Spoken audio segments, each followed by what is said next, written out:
want to break down the exact numbers you need to hit for 12 months to build $1 million studio. Like this time next year, you could be in $1 million business. Why do most studios never make it? Always back to the operator and their ability to remain composed even when the results aren't there yet. Business isn't magic, it's maths. It's a model. It's not about working harder and it's not about fucking passion. Like I can't see passion on a spreadsheet. Because it's so much easier to tap out, to blame, to stop believing. The long way is the shortcut. Otherwise you're just fucking around, you're not doing things properly and you ultimately end up in the same position. Once you know how to market and sell, you'll never go hungry again in business. You're no good to anyone if you go, oh, well, it's fucked, I'm fucked, and I may as well just give up. No one saves their way to $1 million. Because for growth, you need both. You are the most important business in this neighborhood. It's your obligation to make sure you stay the fuck open. You can't just throw someone a screaming baby, which is your problem in your business that you haven't figured out yet. You can have 2 shit weeks. Give me 50 weeks of this and we're going to be celebrating you hitting $1 million run rate in 12 months or less. All right, so if we're back. What up? Life update. Let's talk about drama updates. Yeah. My most exciting, by the time people... We could be in Hawaii this, right now. I think we're sipping on a Mai Tai at this stage. Wow. Or we're looking extremely tanned and glowy because we're back already. But that's massive, right? Let's not just gloss over that. Like the fact that we're in Hawaii when people listen to this, or we might have already come back. It's crazy. It's crazy. The Aloha 2025 has been my 3-year vision that I kind of invented, imagined while staring at a fire on one of my solo CEO retreats. And the fact that it's coming true, by the time you listen to this, guys, it has come true. I can't tell you how much. It is so powerful. Like it is so powerful. And by the way, I almost died in the middle of it. Like there have been plenty of reasons why it shouldn't have happened. Yeah. By the time everyone listens to this, I've probably been a blubbering mess somewhere in Oahu. We would have climbed Diamond Head at sunset, back to Duke's, feet in the warm sand. 30 business owners have come over. Our core team, nothing better. Like the back page of the book said that, right? We're doing what we love with people that we love, for people that we love. Nothing beats this. Life doesn't get much better than this. That's right. That's what it says. It's mental. Like we had a completely different business back then. There was completely probably different clients, completely different team. It's been a fucking journey. It has been a journey. What else? What else has been happening for the people? We've launched $1 million Studio Pro, MDS Pro. MDS Pro. Which is so exciting. We've been talking about it for however long. And it was just this emerging need that we couldn't ignore anymore from the owners that we work with who are already nailing it with the basics that we provide in $1 Million Studio. Yeah. Which is enough to get someone under management, 30% net profit. $1 million. Whole thing. Happy days. But for those who wanted to put the turbo jets on and go a lot faster and skip what we call the double dip paradox. Explain. Which is when they start to build teams and their results might dip for a moment in time because they're becoming leaders for the first time and their people are learning that skill for the first time.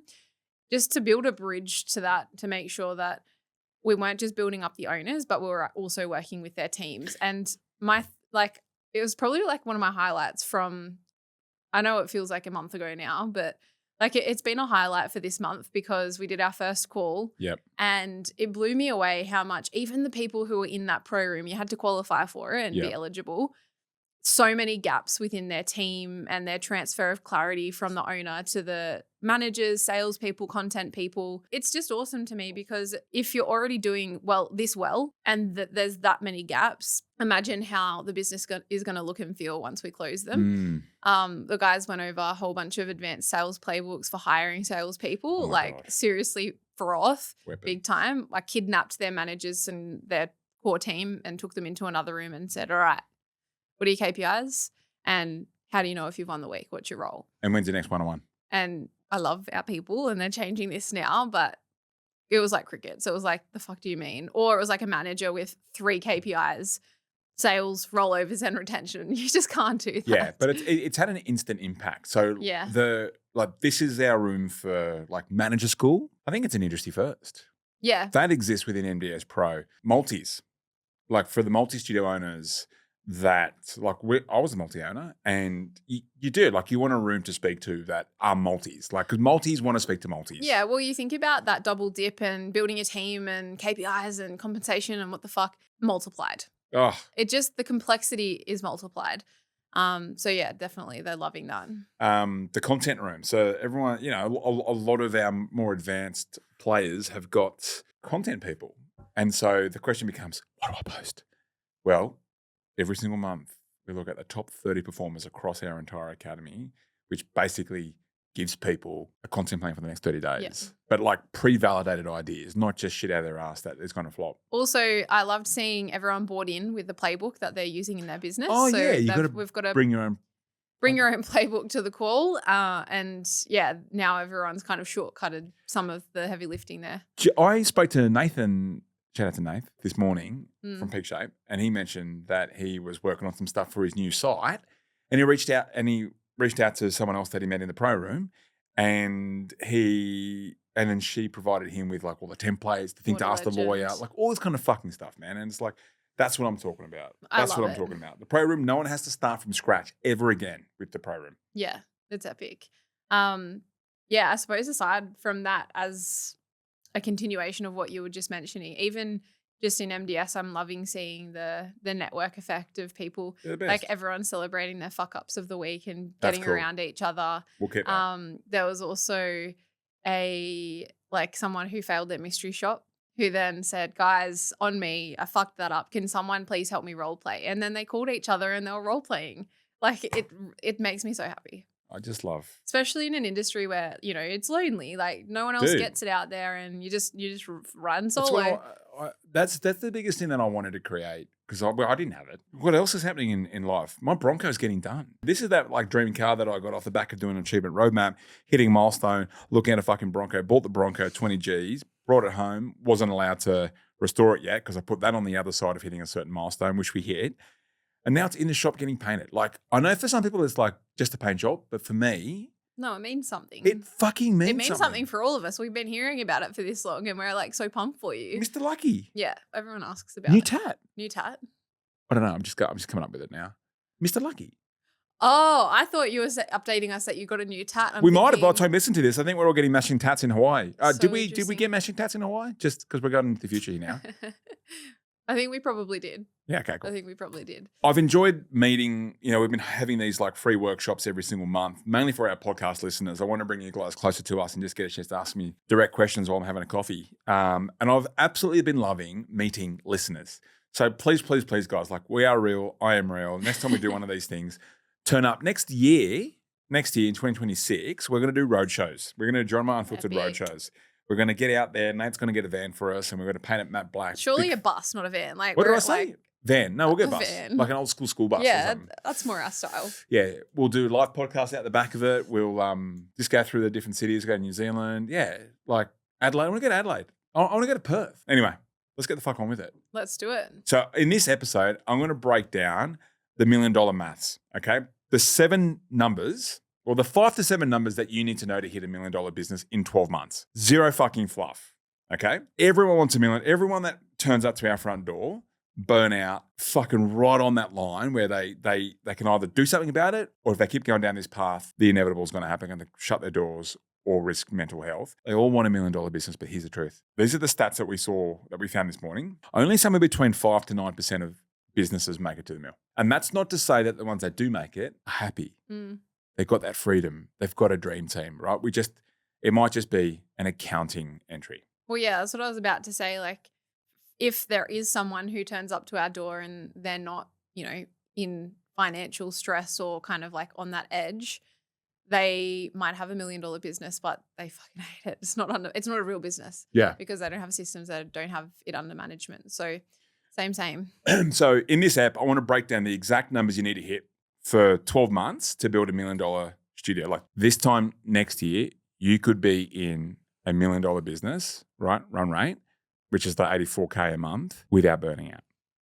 That's the promise, okay? Because the big idea that I want everyone to kind of grab onto is the fact that business isn't magic. It's maths. It's a model. So it's not about working harder and it's not about fucking passion. Like I can't see passion on a spreadsheet. And I'll fucking out passion most people, right? But passion doesn't fit in a spreadsheet somewhere.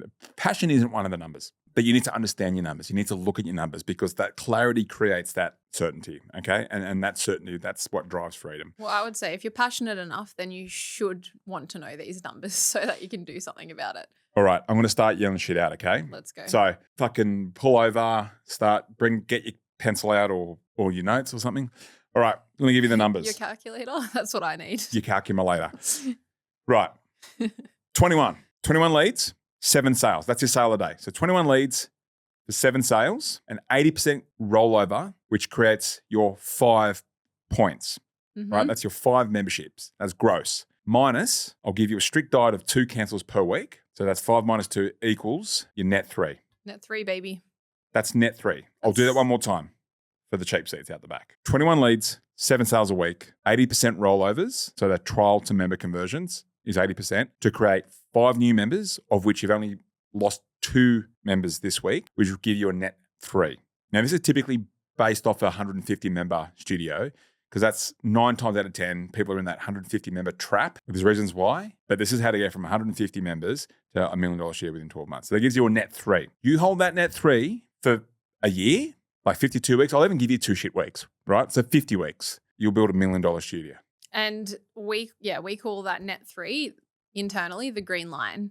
And it's such an underrated rate of growth because everyone's looking for this like big number, but realistically, and accounting for seasonal fluctuations, if you average out net 3s, you've got a wildly different business. The whole program is designed with Top Gun ranks as an analogy, which is based on revenue levels. And if these guys just follow those magic numbers, they will get to $1 million business, depending on where they start off. And yeah, incrementally, it's like, depending on where you're at when you start, it's between like 350 and 500K extra annualized that your business is generating. If you think about what you could do with that kind of money, like pay yourself properly, it's crazy. Well, I did four mini showcases this morning on Riverside, and every single person, they talked about they take their family on a holiday. I go, where? And they go, I haven't thought about it. I go, fucking start thinking, right? Like, and these people are parents. So I say to them, when you found out you were pregnant and you had a date, did you do something differently at home? Did you happen to did you paint a wall pink or something or maybe blue? What'd you do? And they said, we prepared the house. I was like, yeah, you prepared like a baby room or something, right? Yeah. Because you had a date, right? Yeah. Well, I'll give you a date. You've got a date. It's in 12 months from now. Start preparing. So where would you go on holidays? And they're like, oh my God. Okay, then we'll go to Bali. I go, great. Next person, I'll go to Tonga. Next person, I'll go to Sunshine Coast, like back to where they used to live. I was like, great. Well, I want you to put it up on that fucking wall over there. One person said Portugal, right? Awesome. Yeah, to do a surfing trip. This was Courtney did a surfing trip in a van in Portugal by her second studio's birthday. She will hit $1 million studio. So I said, right up on the fucking wall. She goes, what should I do? I don't fuck. Try Portugal. Portugal surfing van life. I love it. The $1 million van, right? That's the model. That's the model, guys. This is all per week. 21 leads a week, 7 sales a week, which is the sale a day, 80% rollovers of those sales to turn into members, which means 5 new members a week, minus, I'll give you a strict diet of 2 people leaving a week.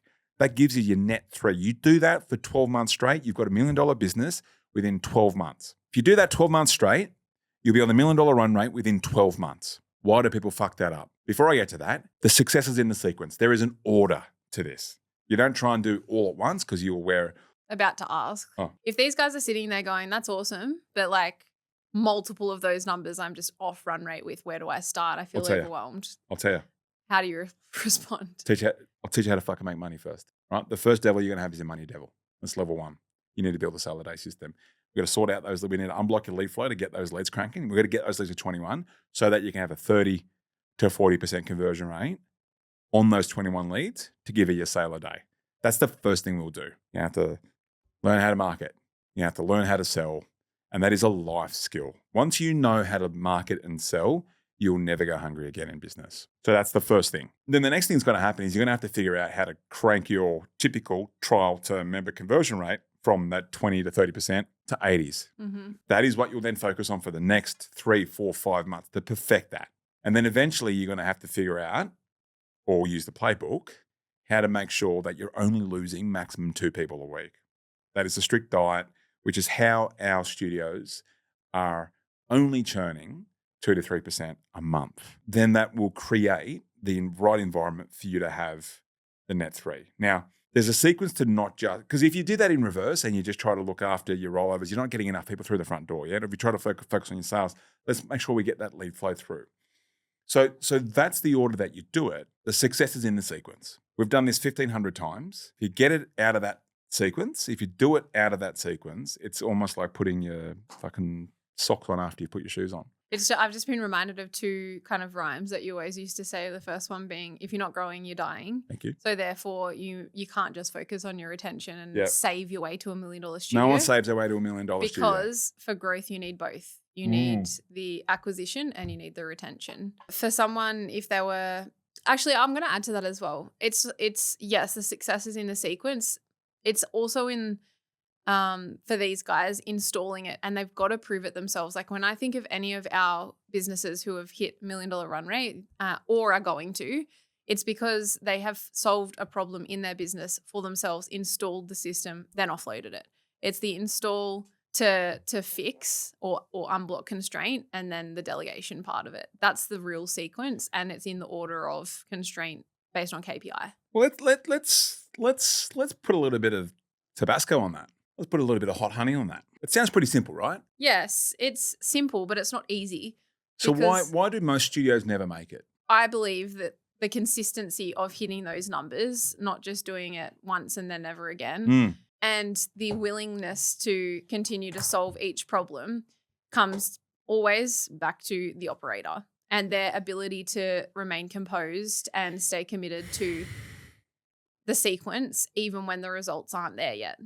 Because it's so much easier to tap out, to blame, to stop believing when like there's no other way. You can't, the long way is the shortcut. Otherwise you're just fucking around, you're not doing things properly, and you ultimately end up in the same position. I reckon the biggest lesson I've had in business is that the success of your business is directly correlated to your ability to sit with a problem for long enough to figure it out. The owners that are consistently skipping across surface level execution, that can't handle their emotional resilience around business problems, or they can't even tell the difference between a real problem and just a project. There's a difference between problems and projects. Say more on that. You could really just, like, at any one time, you've got the biggest problem in your business, and the biggest problem in your business is your only problem in your business right now. So whether it be like, if you're out on any of those numbers that I've already mentioned, you typically start from the top. Okay, if you're not getting 21 leads a week of high quality avatar specific lead flow for a paid offer, that is your only problem in the business right now, and you've got to sit with that long enough to figure it out. Long enough to figure it out. Not throw your hands up, not blame the fucking economy, not blame HQ, not blame us, not blame the meta, all the ads. You've got to sit with it for long enough to become the person that deserves the $1 million business, right? It's a test. All these numbers are a test to see if you're worthy of having the trip to Portugal, to take your family of 7 to Bali, to deserve all the things that you said you wanted off the others. Like everything we want is on the other side of solving these fucking problems. I've got more numbers, by the way, but these are the main KPIs. And also knowing there's never not going to be a problem. Totally. Now, a project in my world is like upgrades to something that's already working. They're like projects to upgrade something that's already working. So I think that's a big thing, is like they can't sit with the problem for long enough. And I just think it's the whole dopamine thing of trying to tick a to-do list or whatever it is. Again, when we speak to the people that like get through it and they build $1 million studios, and when we've asked every single fucking one of them, do you remember the first time you open up the school portal, like where all our playbooks are? What was your first thought? And they all said, "Holy shit!" And they all went through overwhelm. I said, "Well, so why didn't you stop?" And they said, "Because the pain of staying where I was, losing money every single month. If I stayed here for another 6 more months, I'd be burnout and my business would be shut. The pain of being there in 6 months' time is nowhere near the pain of watching a few videos after work." So they said, we just got the thing done. It's that ability to kind of realize the difference between the whole like choose your hard. Yeah. It's that choose your hard part. The other thing too is I think why people never make it is they fail to build a team. And we say this all the time, right? Like the weak owners, I'm going to be a little bit raw here. Is that It's unfiltered, right? No one's listening. The weak owners, the ones that want to just like, huh? All right, I did a VIP session with someone the other day, not saying when, not saying who, and I put these numbers up on the board. And by the way, they've been stuck at 130 for ages, blaming their fucking HQ, blaming this, blaming that, blaming the fucking landlord, the economy. I was like, guys, and I wrote up on the whiteboard, I wrote down the HQ's name, I wrote down the economy. If anyone says any of these fucking words, you're doing burpees. Like, I don't fucking care because you've been at 130 and it's not their fault that you can't find a lead. So when we wrote the numbers down, because what you got to do is you need to write the numbers down, which is the what, and then next to it you got to write down the who, right? The how, we've got the how. And then the when is when you catch up as the leader with each of the who's and coach them up on hitting the what's. So when I wrote down the 21 leads, I said, well, who's owning that? And this client says, this person. I was like, And this person who got basic front on the bus, I said, on a confidence level I said, how confident are you to be able to do this? And she goes, a 3. And I said, is that out of 5 or out of 10? She goes, whatever. And I went, wow. I said, have you seen Ads Manager? No idea. And I looked at the owner and I said, that was a piss take in front of everyone. I said, I told you, if you're going to bring your team, I'm going to be unfiltered. Like it's going to be a tough day for you. That is a piss take. Like you can't do that. You can't just throw someone a screaming baby, which is your problem in your business that you haven't figured out yet. You've got to sit with it for long enough to figure it out, right? And then you can offload that to someone else so that you can coach them up if they're off track. Otherwise, you're basically you're outsourcing your responsibility as a business owner to grow to market your business to a casual who literally just walked in the front door and he's going, she'll do it. It gets me. Like, it actually makes me mad. I hate when people that person will turn up to work every single day thinking they're doing a shit job and they're a bad person. That condition was created onto them. And I just fucking hate that. I hate that. Same. So figure it out, then offload it. Figure it out, delegate, then elevate and work on the next task. So they fail to know how to do that. Too many times they just kind of offload the problem to the new kid. Is that fair? Yep, absolutely. See it all the time. The third thing is, even though we'll give them these numbers and a fucking spreadsheet to track them on, they refuse to look at it. Yeah, the good old, I didn't do my numbers this week because they weren't very good. Those numbers I said to you at the start, they're the numbers that you need to hit every single week. Or we've got to figure out how we get back to hitting those numbers. I don't care about feelings. Like, I have feelings and business is going to be hard. There's going to be tough days and there'll be tough weeks. But we can't not face the numbers. We've got to judge ourselves on whether we've won the week or not. That's the biggest difference between people that can actually face the fucking facts and face their fears. Is like, did I win the week or not? If you didn't win the week, you're not a bad person. You are not your business. And sometimes I need to kind of give permission to people to hear this. It's like, you are not your business. If we didn't hit our forecasts, I'm not a prick. Well, I am. But it's not because of that. These are just problems that we've got to solve. It's that these guys make the success or failure mean something about them as a person. And actually, I've been listening, as an aside, to a book. It's really interesting about how a lot of the time people who are perfectionists, they don't actually try properly because their whole life they've associated the success and their success with them being talented rather than their effort. So if they've been, you're so intelligent, you're so good at this, you're such a high performer, they will ultimately not try as hard because then if they put real effort in, it's kind of taking away from them being talented. Whereas people who have been praised on their effort will always find a way because they have a growth mindset that they can always get smarter and they can always improve. So they don't make it mean something about their talent and them as a person if they don't succeed. It's just, I can try harder and I can be successful. That's why it's one of our family values with the kids. Like, Hentoses never give up. We always put in 110% effort. Doesn't matter if you win or lose, but if you lose, you're walking home. I really do believe that there's a lot of that with our guys, is that they immediately go, well, I'm a failure and I'm a shit business owner and I spiral. Instead of just going, that was a really good lesson and there's a skill gap here that needs to be I can closed. see where, and just think about it, like everything in business is an experiment. Or a puzzle. I like how you gave me that analogy. Yeah. It's just like a puzzle we need to solve. Well, why did you need to hear that?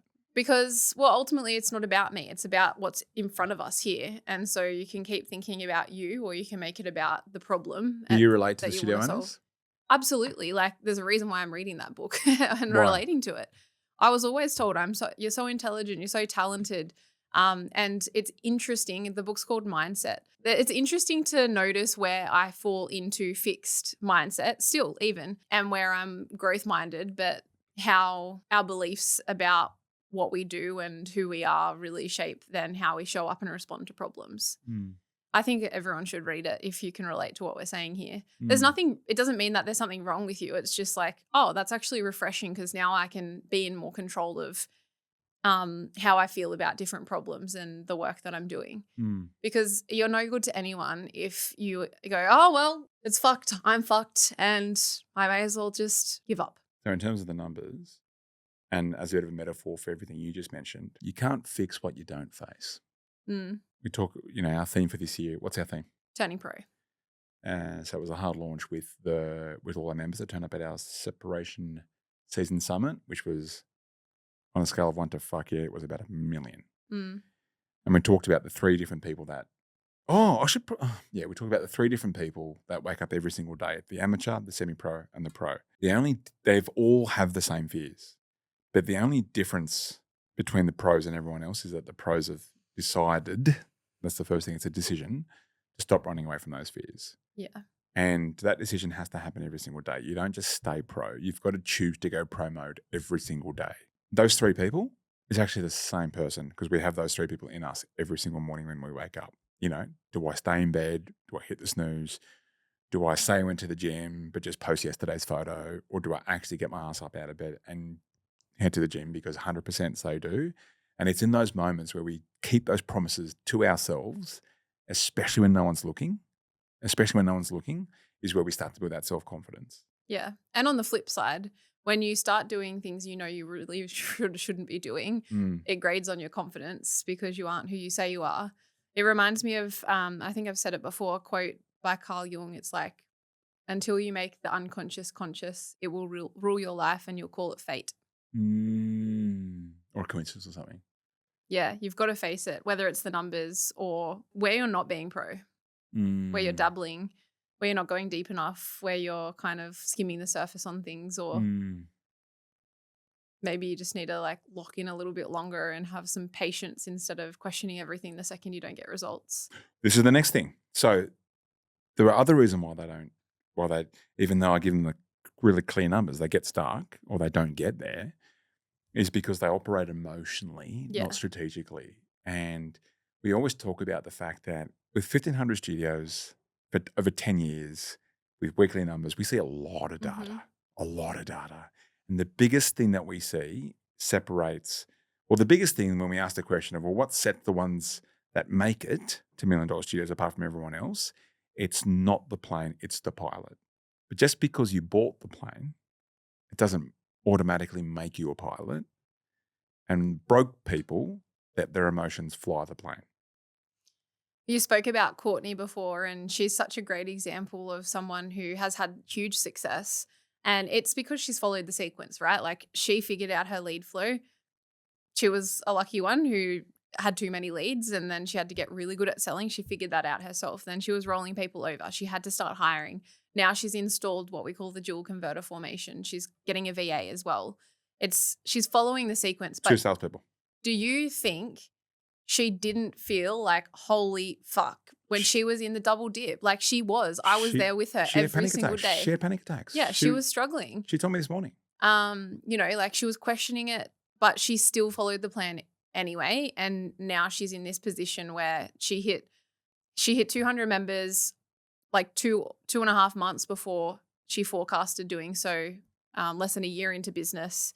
She's got a team around her now.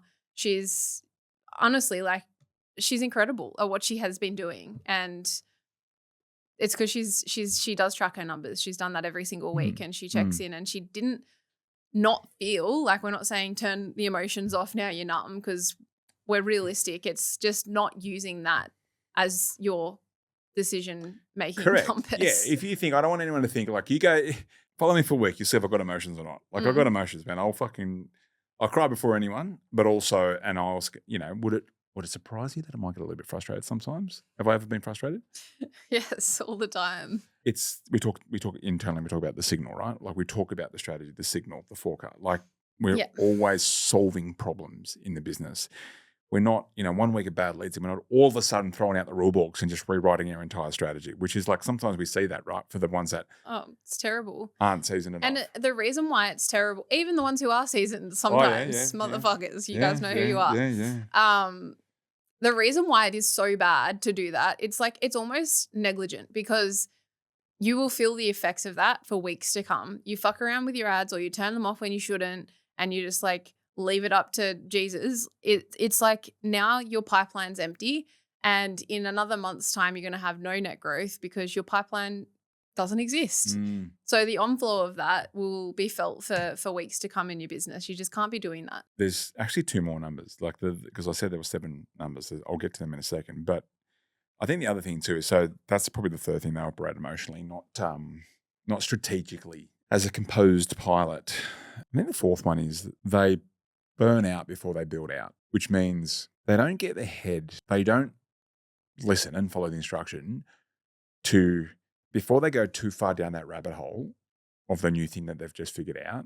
They don't see the bigger picture and zoom out and then and actually build a system, like install a system. So instead of like them just doing it, they don't do the next part, which is like now leave a system behind and a playbook, like sit with it for long enough, take some space and actually like film the videos, build the playbook and then get someone else and then build the team out. So they don't build out the system and they don't build out their teams. So they've solved it, but they won't let go.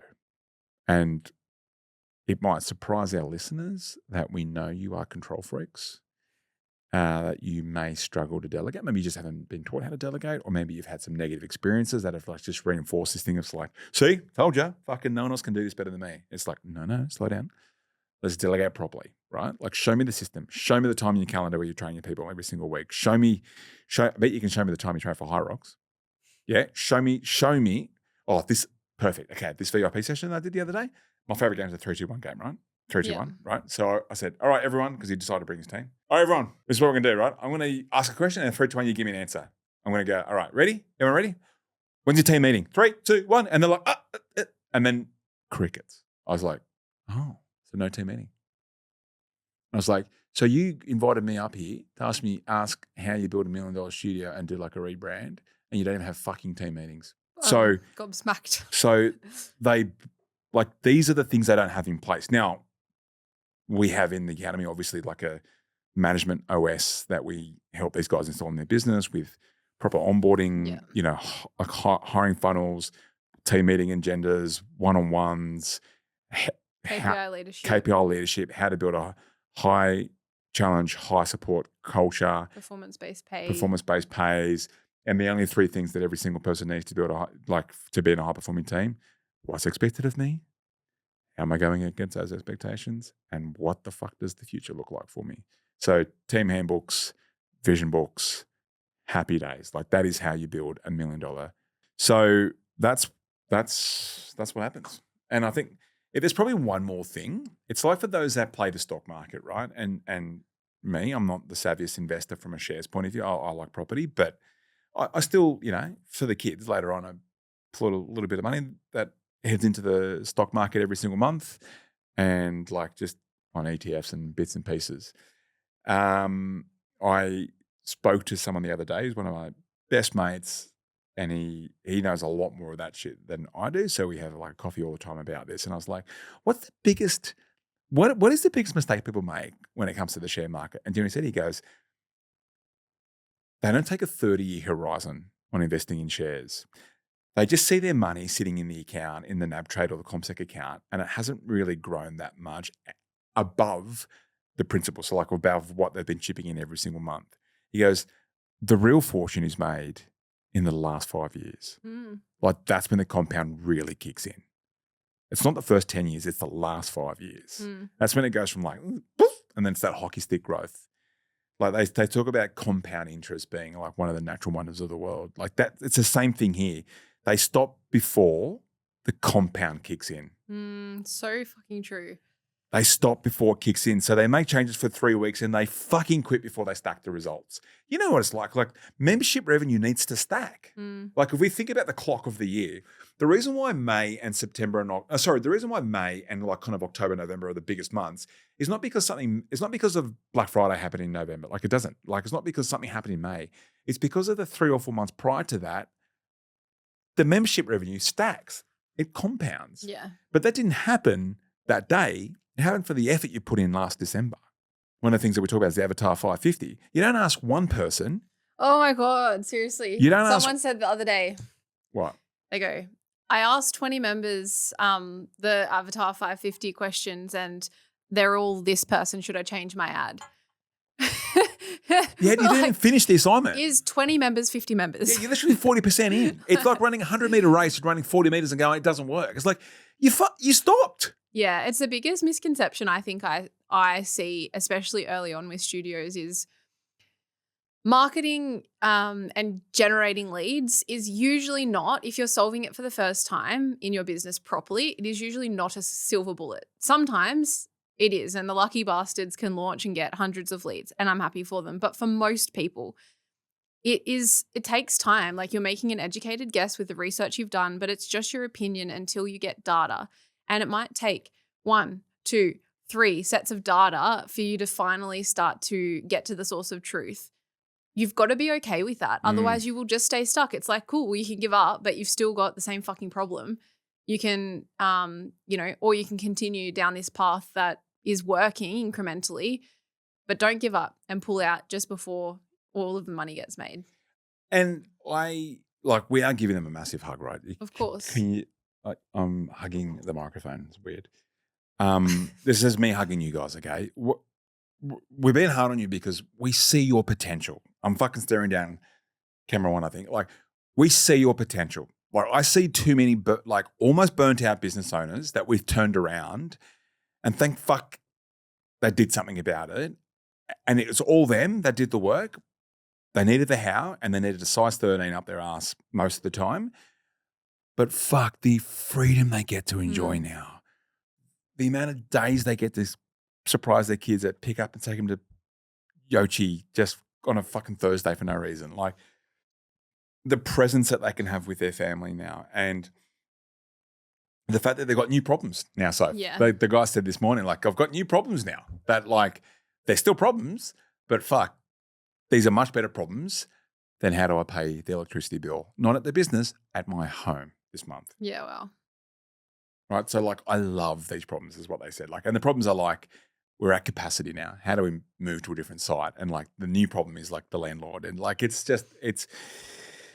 got to wrap this up because we're going on a bit of a fucking hot minute here. But to build $1 million business, to hit the $1 million run rate in 12 months just comes down to those 5 numbers that I've mentioned. What about the bonus too? Now there are 2 more. Ooh. Yep. Number 6 is because you could do those 5 metrics on your own, but you'd be pretty fucking busy and you're not going to be having a lot of fun.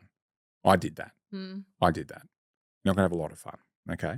So you got to replace yourself from these 5 elements by building your 5-person dream team, which would be a segment. Like we'll do a separate episode of this. And then so what happens is you need another metric to know if you've done that properly or if you're doing that. It's almost like a leadership metric, how well you're doing as a manager and as a leader of that business. And that is LER.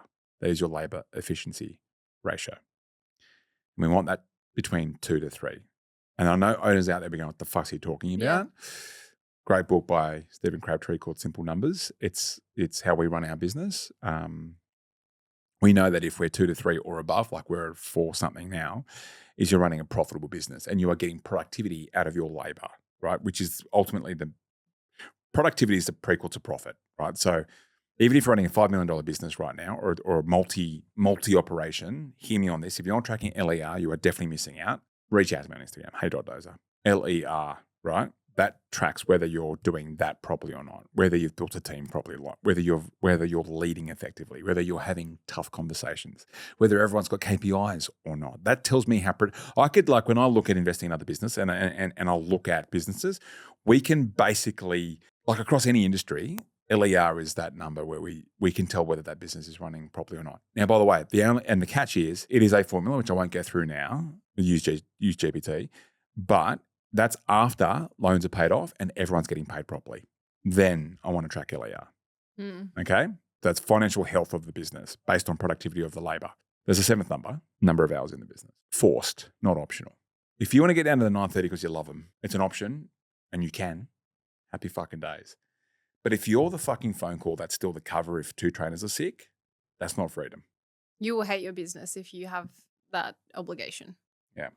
So number of hours in your business, right? If you've actually worked out how much you are worth right now in your business and you've worked out what your real hourly wage is, we'll do that in a second episode. When we do the dream team, we'll do the real hourly wage situation. Good. It's a fucking eye opener. So if we want these guys to win, right? Absolutely. That's all we think about. Like these people, you people out there, we love you guys because your businesses, we heard it in the episode with JP, like your businesses are the most important businesses in any community out there because mental health, physical health, that's like well-being and the community. We all need a third space.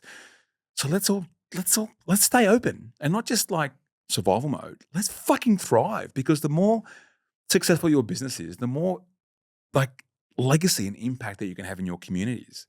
And it's your duty if you're an owner of one of these health and fitness businesses or wellness businesses and studios and all this kind of stuff, and you realize that you are the most important business in this neighborhood, it's your obligation to make sure you stay the fuck open. And it starts by hitting these numbers every single week for as long as you can and to sit with that discipline to like know your numbers, hit these numbers and give me 50 weeks. You can have 2 shit weeks. Give me 50 weeks of this and we're going to be celebrating you hitting the $1 million run rate in 12 months or less. And then we'll celebrate in our next overseas event. Maybe not Hawaii, but maybe it will be. Do you know what? I wouldn't normally do a hard CTA, right? But if this episode fucking resonated with you and you're willing to put the work in, you think you can get through a little bit of an overwhelm at the start while you're learning new shit. But fuck me, you believe in the fact that you are like the most important business in the neighborhood, and you really want to build $1 million studio run rate within 12 months or less. Definitely reach out to me on Instagram. I'll personally have a quick chat with you. Message me at hey.dozer on Instagram. And message MDS, as in $1 Million Studio, -podcast. So I know you've come from here. And I'll give you a quick buzz and then I'll pass it on to the team. But we just want to help as many people as we can, man, because you guys are the life changers, okay? You guys are the life changers and we want to change the lives of the life changers. So together we can make the biggest impact we can in the world.